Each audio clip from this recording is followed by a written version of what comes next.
Muito mais do que uma bela história de amor que chegou a inspirar a Camões, o relato de Dona Inês e Dom Pedro é uma história de esperança na ressurreição.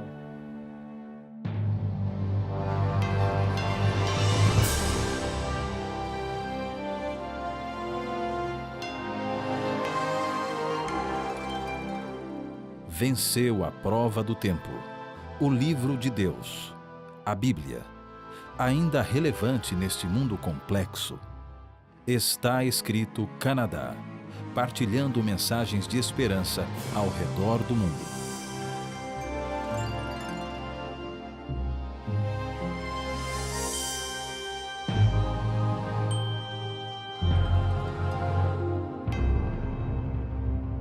Eleito uma das 7 maravilhas de Portugal, o Mosteiro de Alcobaça é a primeira obra plenamente gótica erguida em solo português.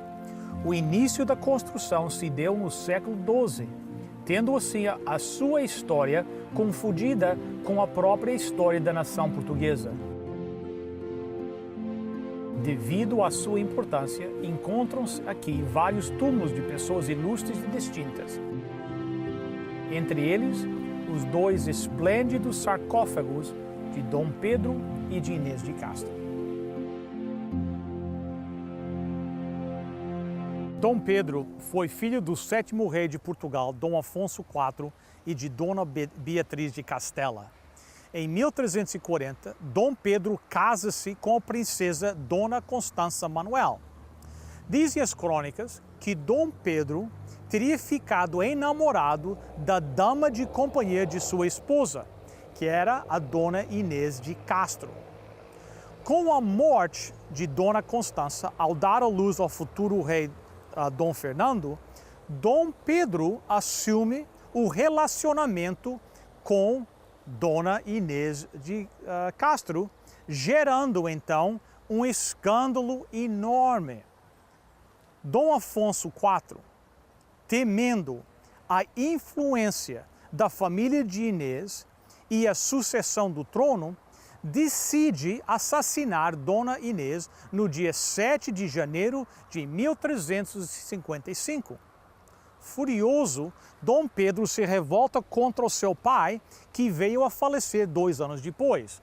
Dom Pedro então sobe ao trono em 1357 e uma das primeiras medidas foi mandar construir um túmulo majestoso para Inês de Castro e transferir o seu corpo para aqui o Mosteiro de Alcobaça. Ele também dá orientações para que possa ser colocado ao lado de sua amada quando viesse a morrer.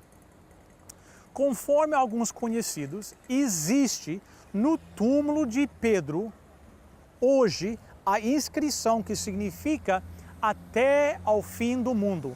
Hoje, ao visitar o mosteiro, você vê que os sarcófagos se encontram frente a frente, acreditando-se que assim estão para que Dom Pedro e Dona Inês possam olhar-se nos olhos quando despertarem no dia do juízo final. Que esperança seria esta a se verem novamente? Estude comigo o que a Bíblia vem a nos dizer sobre este assunto tão importante. Estudem, peguem a sua Bíblia. São João 11:11, assim falou, e depois disse-lhes, Lázaro, o nosso amigo, o quê? Dorme.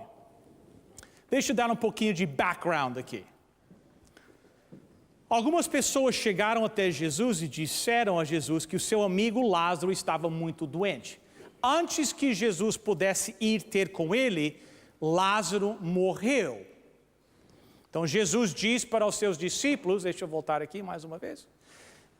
Lázaro, o nosso amigo, o quê? Dorme. Vamos continuar, próximo versículo. Senhor, se ele está a dormir, isso quer dizer que vai ficar bom, disseram eles.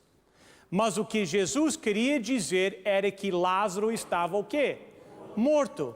Porém, eles pensavam que ele estivesse a falar do sono natural. Então Jesus disse-lhes claramente, Lázaro o quê? Morreu. Veja o que aconteceu. Lázaro morre. Antes que Jesus chegue lá, Jesus chega para os discípulos e disse, Eu tenho uma notícia para vocês, o nosso amigo Lázaro dorme. E os discípulos não entenderam o que Jesus falou. Os discípulos dizem, Senhor, que bom que ele está dormindo. Uma boa noite de descanso, né?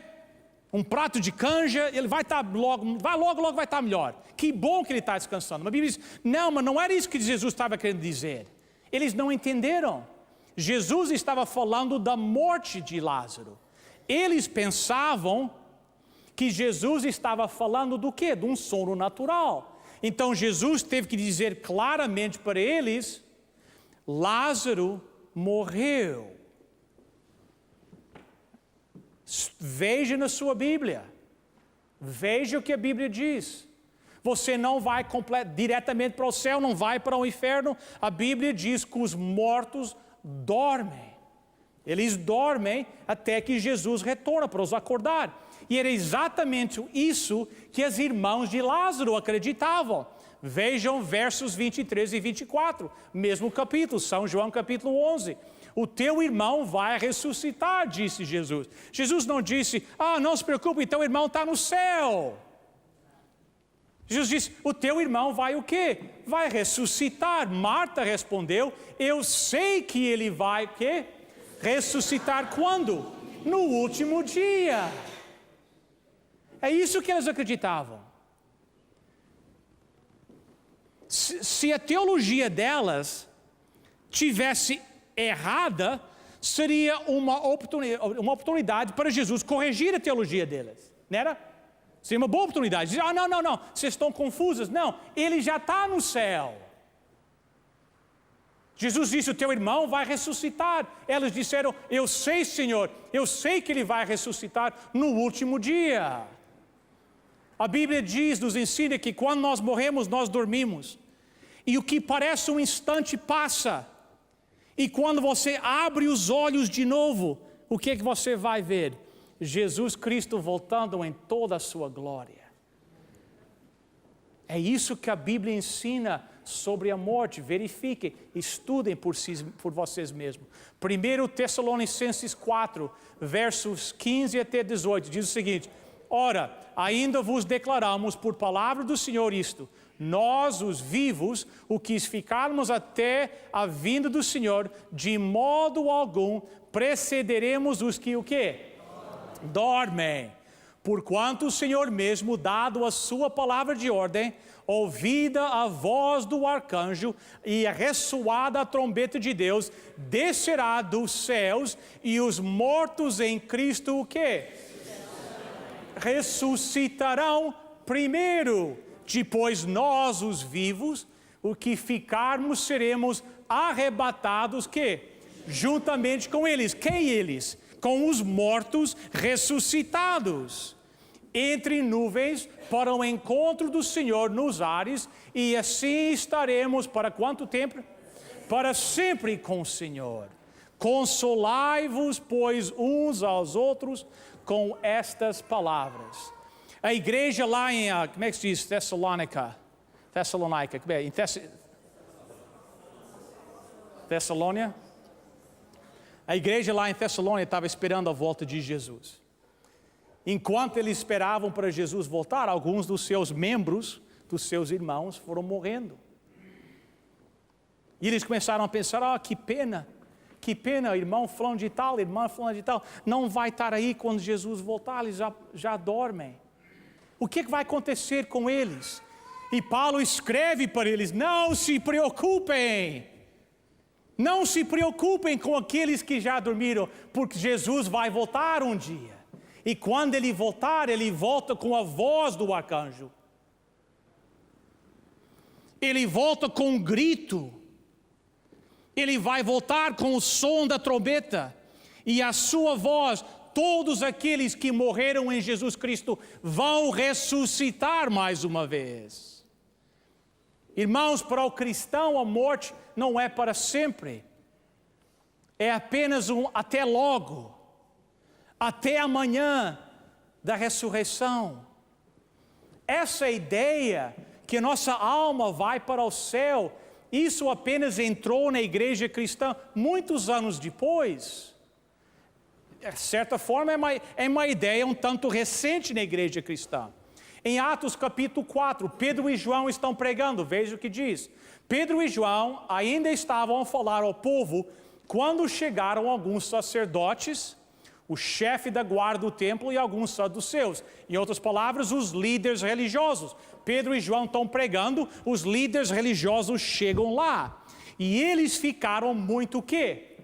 Aborrecidos. Pedro e João estão pregando e lá chegam os oficiais da igreja, os líderes da igreja, né? Os sacerdotes, os saduceus, o chefe da guarda do templo, e eles estão escutando Pedro e João pregando. E ao eles escutarem, eles ficam aborrecidos, eles não gostam da mensagem. Eles não gostam da pregação que estão ouvindo. O que é que Pedro e João estavam pregando? Vamos ver. A Bíblia diz, porque os dois apóstolos estavam a ensinar que Jesus havia quê? Ressuscitado. Eles estavam dizendo ao povo, Jesus ressuscitou. O túmulo de Jesus está vazio. Ele continua, ele vive hoje. E está intercedendo por você e por mim. E que isso provava que o quê? Que os mortos iriam quê? Ressuscitar. Você sabe por que os saduceus, os sacerdotes, odiavam a pregação de Pedro e de João? Porque eles pregavam a ressurreição.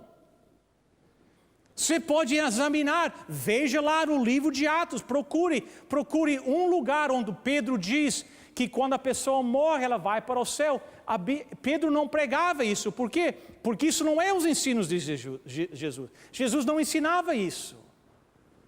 A Bíblia não ensina isso. A esperança do cristão é a manhã da ressurreição.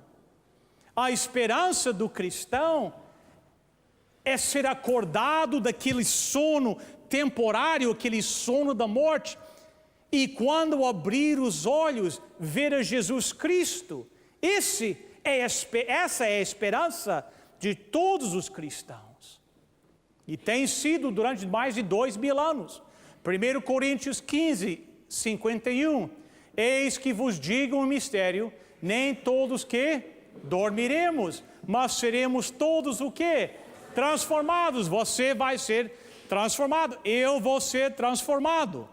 Eu fui ao médico antes de vir aqui para Lisboa para ver se eu estava em condições de vir, né? Para não acontecer nada aqui. Aí o médico disse, deixa eu falar um negócio para ti, estava escrevendo, sabe como os médicos, né? Não sei se tem alguns médicos aqui, mas você sabe como é. Ficam escrevendo, e nem sei que eles estão escrevendo, mas ficam escrevendo, né? Ele disse assim, deixa eu falar uma coisa para ti, o teu peso está bom. Eu falei, meu peso está bom? Ele falou, se você tivesse 2,50 metros de altura. Mas sabe o que a Bíblia diz? Quando Jesus voltar, eu vou ser transformado. Você vai ser transformado. Quanto tempo vai demorar para a transformação? Que veja que a Bíblia diz, no abrir, quanto tempo é isso? No abrir e fechar de olhos? Instantâneo. No abrir e fechar de olhos, quando tocar a última trombeta, ela tocará, e os quê? Os mortos serão ressuscitados como seres imortais, e todos nós seremos transformados, pois este corpo mortal precisa se vestir daquilo que é o quê? Imortal. Este corpo que vai morrer precisa se vestir com aquilo que não pode morrer. Assim, quando este corpo mortal se vestir daquilo que é imortal, quando este corpo que morre se vestir daquilo que não pode morrer, então acontecerá o que as Escrituras Sagradas dizem: a morte está destruída. Leia comigo, a vitória é total. Onde está, ó morte, a tua vitória? Onde está, ó morte, o teu poder para ferir? Amigos, a Bíblia sempre fala da morte como um inimigo dos filhos de Deus. A Bíblia diz que o último inimigo a ser derrotado é a morte. Que quando Jesus voltar, os mortos vão ser ressuscitados e nós seremos transformados. Este corpo meu, esse corpo seu, que é um corpo mortal. O que significa mortal? Está correndo para a morte todos os dias. No Brasil eles diziam: para morrer basta viver. Não é? Basta estar vivo, né? Todos os dias que nós vivemos, e dou graças a Deus por todos os dias que eu vivo. Mas todo dia que eu vivo é um dia mais próximo da minha morte. O meu corpo é um corpo mortal. Mas Jesus disse, a Bíblia nos diz, que quando Jesus voltar com o som da trombeta, nós seremos transformados. E este mortal vai ser revestido do quê? De imortal. Você sabe o que isso significa? Isso significa não haverá mais bengalas, nem cadeira de rodas, nem aparelho para ouvir, nada, nem dor de cabeça. Os médicos vão todos estar desempregados. E os pregadores também, né? Graças a Deus. E Jesus vai nos levar, vai nos transformar da maneira que nós teríamos sido se o pecado não tivesse entrado. A perfeição. É difícil ficar velho, não é? É difícil. Você sabe que eles dizem qual é a definição da velhice? É quando você se abaixa assim para amarrar os sapatos, você pergunta: o que mais eu posso fazer enquanto estou aqui embaixo? Você não é imortal. Eu não sou. Nós morremos. A Bíblia diz que existe apenas um que é imortal. Apenas um. A seu tempo mostrará a bem-aventurada e único poderoso Senhor, Rei dos reis e Senhor dos senhores, aquele que tem é só Ele. E só Ele tem o quê? A imortalidade. Quantos são imortais hoje? Só um. Só nosso Deus. Nós vamos morrer. A alma morre. A Bíblia diz isso. Vamos ver, Ezequiel 18:4. Eis que todas as almas são minhas, como a alma do Pai, a alma do Filho também é minha. A que? Alma que pecar, essa que morrerá. A Bíblia diz que você é uma alma e um dia você vai morrer. Mas a mensagem da morte na Bíblia é a mensagem de esperança, que a Bíblia diz que você vai esperar lá na sepultura até que o dia que Jesus volte. E quando Jesus voltar, Ele vai te ressuscitar.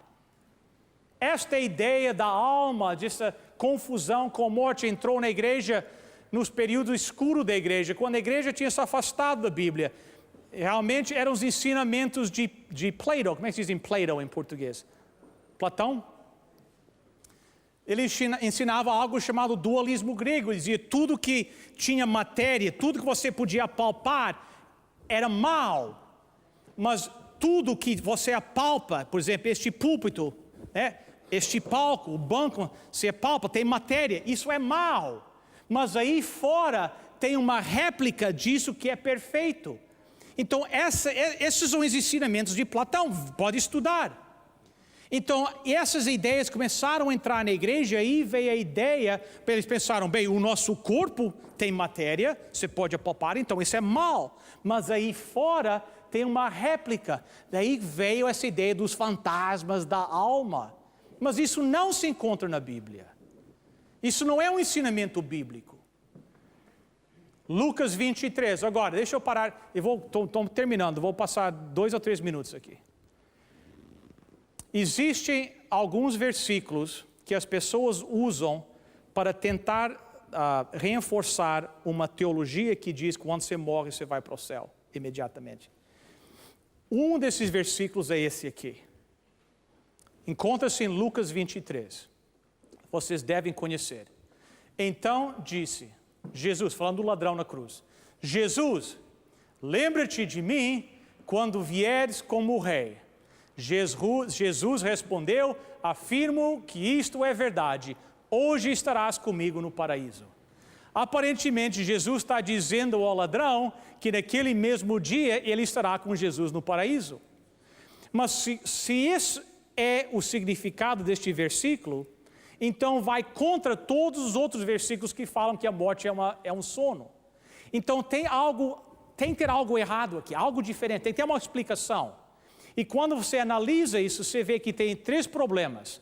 Se Jesus prometeu ao ladrão que naquele dia ele ia estar no céu com Jesus, então tem um problema. Porque o ladrão disse, lembra-te de mim quando entras no teu reino. Quando é que Jesus vai estabelecer o seu reino? É na segunda vinda.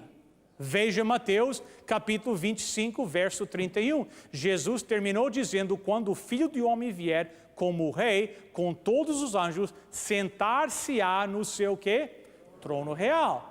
Então, se quando Jesus vai estabelecer o seu reino, é quando ele volta pela segunda vez. Então, como é que ele podia dizer ao ladrão, hoje você está comigo no paraíso, se Jesus não estabeleceu o seu reino naquele dia? Segundo problema, como é que Jesus podia dizer ao ladrão que hoje eles iam estar juntos no paraíso, se 3 dias depois da crucifixão, Jesus ainda não tinha ido ao céu? Lá em São João, capítulo 20, verso 17, nós lemos o seguinte, Jesus disse, não me detenhas, porque ainda não subi para o quê? O meu Pai. Vai e encontra-te com os meus irmãos e diz-lhes que subo, para aquele que é o meu Pai, o Pai deles, o meu Deus e o Deus deles. Então, Jesus morreu numa sexta-feira, no domingo ele disse, eu ainda não fui ao céu. Então, como é que ele prometeu ao ladrão que ia estar com ele no paraíso na sexta-feira? Se no domingo Jesus não tinha ido ao céu ainda. Terceiro problema. É impossível que o ladrão fosse para o céu naquela sexta-feira, naquele dia, porque a Bíblia diz que o ladrão não morreu naquele dia. Em São João capítulo 19, versos 30 a 34, nós sabemos que os guardas, chegou a hora do pôr do sol, os judeus não criam que as cruzes se mantessem erguidas durante a hora do pôr do sol. Então era o costume de abaixar as cruzes. Só que quando eles abaixavam as cruzes, muitas vezes os criminosos que estavam na cruz fugiam. Então eles desenvolveram um costume que eles abaixavam as cruzes, e eles vinham, os guardas vinham e quebravam as pernas dos criminosos. Porque isso fazia 2 coisas, fazia como se tornasse impossível que eles fugissem e apressava a morte também. E a Bíblia diz que eles quebraram as pernas dos ladrões, mas quando chegaram a Jesus, ele estava morto ainda, já. Mas o ladrão não estava morto. Então o que é que Jesus disse para ele? Você sabe que quando a Bíblia foi escrita, o Novo Testamento em grego, não havia pontuação. E quando eles colocaram a pontuação, eles colocaram de acordo com as doutrinas que tinham entrado na igreja. Então é apenas mudar a pontuação, você vê que muda o significado. Então disse, Jesus, lembra-te de mim quando vieres como rei. Jesus respondeu, afirmo que isto é verdade. E aí tem aquele, como é que diz? Semicolon, não sei como é que chama em português. Ponto e vírgula. Hoje estarás comigo no paraíso. Mas se nós mudarmos o ponto e vírgula depois de hoje, diz assim, Jesus respondeu, afirmo que isto é verdade hoje. Estarás comigo no paraíso. Jesus estava dizendo para o ladrão, não que o ladrão ia estar com Jesus no paraíso naquele dia, mas Jesus está dizendo, hoje eu te faço uma promessa. A promessa foi feita naquele dia. Mas o ladrão só irá para o céu quando Jesus voltar. A Bíblia nos diz em Atos capítulo 2, que nem Davi está no céu. E Pedro diz mais, meus irmãos, preciso de falar claramente convosco a respeito do patriarca Davi. Esse grande líder morreu e foi sepultado, e o seu túmulo encontra-se aqui até o dia de hoje. Continua. Porque Davi, o quê? Não subiu ao céu. De acordo com Pedro, onde é que está Davi? Ele está na sepultura, o quê? Dormindo, aguardando o quê? A vinda de Jesus. Irmãos, ontem à noite nós olhamos a serpente no jardim do Éden. Você lembra? Nós falamos sobre isso ontem. E no jardim do Éden, a serpente disse: não morrereis. O diabo quer nos confundir a respeito da morte. Ele quer nos confundir a respeito do caráter de nosso Deus. Você sabe que existem cristãos hoje que acreditam, eles dizem para mim, Jesus não precisa voltar. Se os mortos já estão no céu, por que Jesus precisa voltar? Então estão vivendo a sua vida como se Jesus não vai voltar. O diabo conseguiu virar a cabeça deles. A realidade é que nós cristãos servimos um Deus cujo túmulo está vazio. Jesus ressuscitou. E essa é a promessa que um dia, se eu tiver que dormir antes que Jesus volte, eu também vou ressuscitar.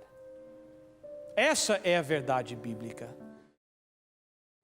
Como passaram rápido esses momentos que passamos juntos. Antes de partir, gostaria de lembrá-los do nosso website, estaescrito.ca. Visite o website, lá você pode enviar um pedido de oração e ver todos os nossos programas. Pela graça de Deus, eu espero encontrá-lo no próximo programa. Até lá, lembre-se, está escrito: nem só de pão viverá o homem, mas de toda a palavra que procede da boca de Deus.